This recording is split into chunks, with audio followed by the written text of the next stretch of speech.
तुमचं नाव सांगा सर पहिले आम्हाला. मी डॉक्टर प्रदीप जी शाह कोपरगावात मी 50 वर्षांपासून प्रॅक्टिस करतोय आणि माझ्या मिसेसला मणक्याचा त्रास होता. तिच्या 2 नसा दाबल्या जात होत्या.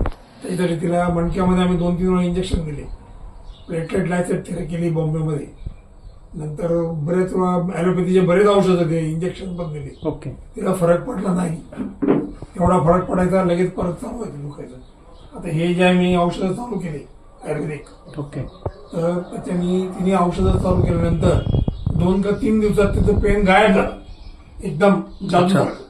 आणि त्याच्यानंतर 1 महिन्यापासून पेनच नाही. तिला पेनची गोळी कोणची घ्यावी लागली नाही, तिला इंजेक्शन घ्यावं लागलं नाही, काहीच घ्यावं लागलं. क्या बात. एकदम 100% ओके. सर या औषधाची माहिती तुम्हाला कोणी दिली होती सुरुवातीला? तुमचे कोण रिलेटिव्ह वगैरे? एवढेच आमचे हेमंतभाई शाह मॅडम आणि त्यांनी तुम्हाला माहिती त्यांनी माहिती दिली. स्वतःचा घेतलेला रिझल्ट अनुभव त्यांना अनुभव फार चांगला आला. आमचे भाऊच आहेत आणि त्यांनी सांगितलं की बऱ्याच जणांना आम्ही दिले औषधं, सगळ्यांना फायदा. तुम्हाला त्यांच्या माध्यमातून मी मच्छिंद्र कदम मी तुम्हाला कदम साहेब आले, मग त्यांना आम्ही बोलून घेतलं, त्यांनी औषध दिलं. सर याची तुम्ही लॅब टेस्टिंग खात्री केली ना? खात्री केली आम्ही. ओके. म्हणजे मी तिचा बीपी दिवसाआड चेक करायचो. ओके. पायाला स्वेलिंग आहे का बघायचो, ऍसिडिटी झालेली तिला. ओके. आणि तिची आता 4 दिवसावरून शुगर चेक केली. यस. ती पहिले आधी जी होती त्याच्यापेक्षा कमी शुगर निघाली.